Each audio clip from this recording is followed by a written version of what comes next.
आप इस दुनिया में तशरीफ लाए, उस रात काबा में रखे तमाम बुत मुंह के बल गिर पड़े और इस तरह के बेशुमार मौजज़ात का ज़हूर हुआ जो इस बात की अलामत थी कि इस कायनात का रहबर और हादी इस दुनिया में तशरीफ़ ला चुके हैं। अस्सलामु अलैकुम वरहमतुल्लाहि वबरकातुहू। उम्मीद है आप लोग सब खैरियत से होंगे। मैं भी अल्हम्दुलिल्लाह, अल्लाह का लाख लाख शुक्र एहसान खैरियत से हूँ। और इंशाअल्लाह जिस प्रिपरेशन देने जा रहे हैं दोस्तों, बड़ी प्यारी, बड़ी अच्छी, बड़ी इंपॉर्टेंट वीडियो है दोस्तों। ये वीडियो हमारे प्यारे आका नबी पाक सल्लल्लाहु अलैहि वसल्लम की जब आप दुनिया में तशरीफ़ लाए तो खाने काबा में तमाम जो बुत रखे थे वो सब गिर पड़े और उनकी बचपन की जो भी मौजूदात थे वो सब हम जानेंगे इस वीडियो के ज़रिए से। किस तरह से अब उनके जो दादा थे और उनके चचा थे और तमाम लोगों की जानकारी इस वीडियो के अंदर हमें मिलेगी और किस तरह से फिर उनको नबूवत का मामला हुआ वो आगे वीडियो में हम इंशाल्लाह बताएंगे। तो आइए जानते हैं हमारे प्यारा का जब इस दुनिया में तशरीफ़ लाए तो क्या क्या मौजूदात हुए। और बचपन से ही आप एकदम सब बच्चों से अलग थे, न कभी झूठ बोलना था, न कभी शरारत करना था, मतलब एकदम वो अलग थे आप। तो आइए पहले हम जानते हैं इस वीडियो की पूरी हकीकत सच्चाई। तो वीडियो को एंड तक देखिएगा, अच्छी लगा करे तो उसको शेयर किया करिए। तो चलिए बिना देरी पहले वीडियो स्टार्ट करते हैं, फिर इंशाअल्लाह बात करते हैं। आप इस दुनिया में तशरीफ़ लाए, उस रात काबा में रखे तमाम बुत मुंह के बल गिर पड़े और इस तरह के बेशुमार मौजज़ात का ज़हूर हुआ जो इस बात की अलामत थी कि इस कायनात का रहबर और हादी इस दुनिया में तशरीफ़ ला चुके हैं। जब हुजूर की पैदाइश की खबर आपके दादा अब्दुल मुतल्लिब को हुई तो आप तशरीफ़ लाए और पोते को गोद में लिया तो आंख भर आए और मरहूम बेटे अब्दुल्ला की याद आ गई। दरअसल आप सल्लल्लाहु अलैहि वसल्लम की पैदाइश से कबल ही आपके वालिद अब्दुल्ला वफ़ात पा चुके थे। जनाब अब्दुल मुतल्लिब हुजूर को खाने काबा में ले गए और अल्लाह से हर किस्म के फितना और शर से महफूज रखने की दुआ की। जनाब अब्दुल मुतल्लिब ने आपका नाम मोहम्मद रखा।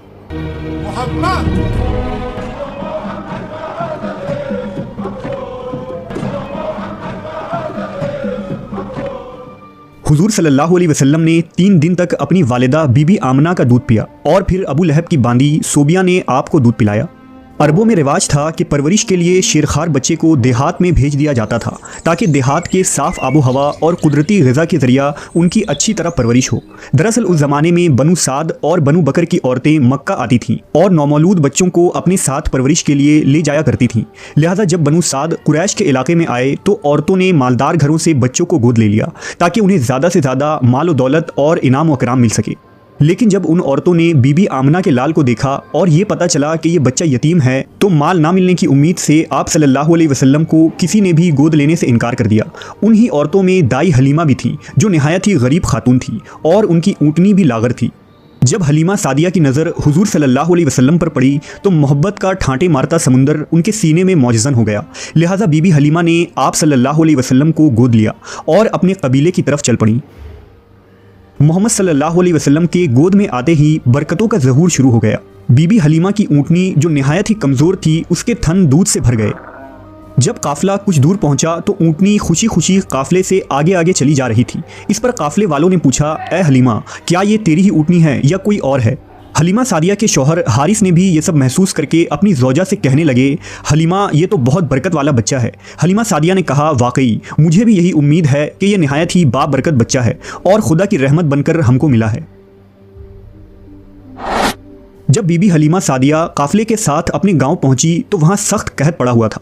तमाम जानवर के थन में दूध सूख चुके थे। लेकिन हुजूर सल्लल्लाहु अलैहि वसल्लम को लेकर जब बीबी हलीमा अपने घर में तशरीफ़ लाईं तो बकरियों के थन दूध से भर गए। बीबी हलीमा खुद फरमाती हैं कि अब रोज़ाना मेरी बकरियां चरागाह से वापस आती तो उनके थन दूध से भरे होते, जबकि हर तरफ सूखा पड़ा था और लोगों को अपने जानवरों से एक कतरा दूध तक न मिलता था। लिहाजा मेरे कबीले वालों ने अपने चरवाहों से कहा कि तुम लोग भी अपनी जानवरों को उसी जगह चराओ जहां हलीमा की बकरियां चरती हैं, मगर यहाँ चरागाह या जंगल का कोई दखल ही ना था। ये तो रहमतुल्लिल आलमीन मोहम्मद सल्लल्लाहु अलैहि वसल्लम की बरकत का फैज़ था जिसको मैं और मेरे शौहर के सिवा मेरी कौम का कोई शख्स नहीं समझ सकता था। हुजूर सल्लल्लाहु अलैहि वसल्लम के आने के बाद से अल्लाह की तरफ से बीबी हलीमा मुसलसल इजाफे और खैर बरकत का मुशाहिदा करती रहीं। हुजूर की इब्तदाई 2 साल हलीमा सादिया और उनके शौहर हारिस के गोद में गुजरे। 2 साल का अरसा गुजर जाने के बाद नबी सल्लल्लाहु अलैहि वसल्लम की नशोनुमा और तंदुरुस्ती का हाल दूसरे बच्चों से इतना अच्छा था कि 2 साल में ही आप खूब अच्छे बड़े मालूम होने लगे थे। हुजूर आला सिफ़ात और खूबियों की बिना पर बचपन से ही बाकी बच्चों से जुदा दिखाई देते थे। आप निहायत ही संजीदा मिजाज और गौर व फिक्र करने वाले जहन के मालिक थे। जब हलीमा सादिया के बेटे हुजूर को अपने साथ जंगल ले जाते और बकरियां चराया करते तो वापस आकर बीबी हलीमा को बताते कि ए अम्मी जान, मोहम्मद बड़ी शान वाले हैं, जिस वादी में जाते हैं हरा भरा हो जाता है, धूप में एक बादल उन पर साया करता रहता है, रेत पर आपके कदम का निशान नहीं पड़ता और जंगल के जानवर मोहम्मद के कदम चूमते हैं। एक रोज़ आप सल्लल्लाहु अलैहि वसल्लम के दूध शरीक भाई दौड़ते हुए हलीमा सादिया के पास आए और बताया कि 2 आदमियों ने मोहम्मद का पेट चाक कर दिया है। बीबी हलीमा के हवास बाख्ता हो गए और वो अपने शौहर के साथ दौड़ती हुई वहां पहुंची तो देखा कि हुजूर सही सलामत खड़े थे। जब हुजूर से पूछा गया कि आपको क्या हुआ था तो आप सल्लल्लाहु अलैहि वसल्लम ने बताया कि सफ़ेद कपड़े वाले 2 आदमी आए थे, उन्होंने मुझे लिटाकर मेरा सीना चाक कर दिया और इसके अंदर से एक खून का लोथड़ा निकाला, फिर उसे सोने के एक तश्त में रखकर आब ज़मज़म से धोया और फिर उसे उसी तरह अपनी जगह रखकर सीना बंद कर दिया। ये सुनकर बीबी हलीमा बहुत घबरा गईं और हुजूर को वापस मक्का ले जाने का इरादा किया। लिहाजा जब नबी सल्लल्लाहु अलैहि वसल्लम की उम्र 4 या 5 बरस हुई तो हलीमा सादिया आपको मक्का वापस ले आईं और आपकी वालिदा बीबी आमना के सुपुर्द कर दिया। यहाँ हज़रत उम्मे ऐमन जो आपके वालिद माजिद की बांदी थी, हुजूर की परवरिश और खिदमत गुजारी में मसरूफ़ रहने लगी। उम्मे ऐमन ही हुजूर को खाना खिलाती, कपड़े पहनाती, कपड़े धोती और तमाम ज़रूरियात का ख्याल रखा करती थी। रसूल अल्लाह सल्लल्लाहु अलैहि वसल्लम उम्मे ऐमन की मोहब्बतों और खिदमात को हमेशा याद किया करते थे और फरमाया करते थे कि उम्मे ऐमन माँ के बाद मेरी माँ है। अभी हुजूर को अपने वालिद के साये से महरूमी का शऊर भी न था कि आपकी वालिदा बीबी आमना भी वफ़ात पा गईं। लिहाजा अब आपकी परवरिश की जिम्मेदारी आपके दादा जनाब अब्दुल मुत्तलिब ने ले ली। जनाब अब्दुल मुत्तलिब को अपने पोते से निहायत ही मोहब्बत उल्फत थी। अब्दुल मुत्तलिब अक्सर आपको अपनी गोद में बिठाते और फरमाते, इस बच्चे का मकाम बुलंद है, ये सैयद व सालार होगा। फिर आप सल्लल्लाहु अलैहि वसल्लम को आगोश में लेकर अपने पास बिठाते और मोहब्बत से आपको चूमते।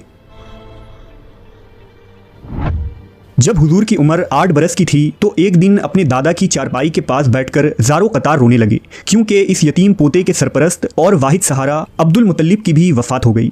जनाब अब्दुल मुत्तलिब ने मौत के वक्त अपने इस 8 साला यतीम पोते को अपने बेटे अबू तालिब के हवाले कर गए।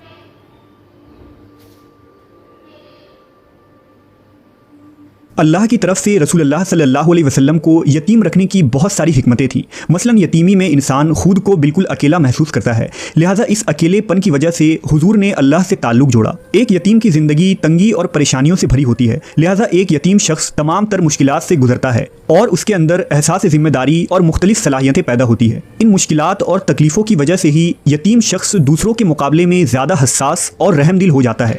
लिहाजा मोहम्मद सल्लल्लाहु अलैहि वसल्लम को यतीम रखकर अल्लाह ने आपके अंदर इस तरह के बेशुमार खुसूसियात और कमालात पैदा कर दी।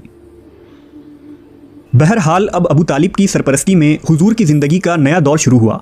8 साल की उम्र में जबकि बच्चे दुनिया की ऊंच नीच से बेखबर खेल कूद में मगन होते हैं, हुजूर दिन भर बकरियों की रखवाली करते, जंगल में उन्हें चराने ले जाते, दोपहर के खाने में बैर खाकर पेट भरते और घर के छोटे बड़े काम काज करके अपने चचा अबू तालिब का हाथ बटाते। अगरचा जनाब अबू तालिब ने कभी भतीजे और अपने बच्चों के दरमियान फ़र्क न किया और दोनों मियाँ बीवी ने हकीकी बेटे की तरह हुजूर की परवरिश की।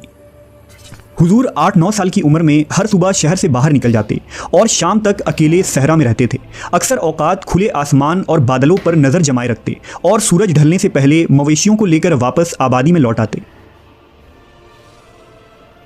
जनाब अबू तालिब एक ताजिर थे, लिहाजा मोहम्मद सल्लल्लाहु अलैहि वसल्लम की उम्र जब 12 साल की थी तो आप उन्हें तिजारत के सिलसिले में अपने साथ मुल्क शाम ले गए। शाम के शहर बसरा के नज़दीक उनका काफ़िला ठहरा। रिवायत है कि जिस जगह उनके कारवां ने पड़ाव डाला वहाँ बुहेरा नामी एक राहिब रहता था। बुहेरा ने देखा कि जिस दरख्त के नीचे काफ़िला ठहरा है उसकी टहनियाँ खुद ब खुद झुक गई हैं। उसने देखा कि एक 12 साल का लड़का काफ़िला में शामिल है जिस पर बादल का एक टुकड़ा साया किए हुए है। बहीरा एक आलिम और दानिश्वर राहिब था। वो समझ गया कि ये वही मौऊद है जिसकी बशारत हमारी किताबों में मौजूद है। वो जनाब अबू तालिब से मिला और उनको नसीहत की कि अपने भतीजे की पूरी निगरानी करें। ये वही बच्चा है जिसका जिक्र आसमानी किताबों में है। बहीरा ने अबू तालिब से कहा कि उन्हें यहाँ से वापस मक्का भेज दो और शाम न ले जाओ, क्योंकि उन्हें यहूदियों से खतरा है। लिहाजा जनाब अबू तालिब ने चंद गुलामों समेत हुजूर सल्लल्लाहु अलैहि वसल्लम को मक्का वापस भेज दिया। जनाब अबू तालिब का बयान है कि मैंने कभी भी नहीं देखा कि मोहम्मद ने कभी किसी से कोई झूठ बोला हो या कभी किसी को धोखा दिया हो या कभी किसी को कोई तकलीफ़ दी हो या कभी कोई बेहुदा बात की हो। हुजूर हमेशा खुश अखलाक, नेक अतवार, नरम गुफ्तगू, बुलंद किरदार और आला दर्जा के पारसा और परहेजगार रहे। रसूल पाक बचपन में तमाम बच्चों से मुख्तलिफ तबीयत के मालिक थे।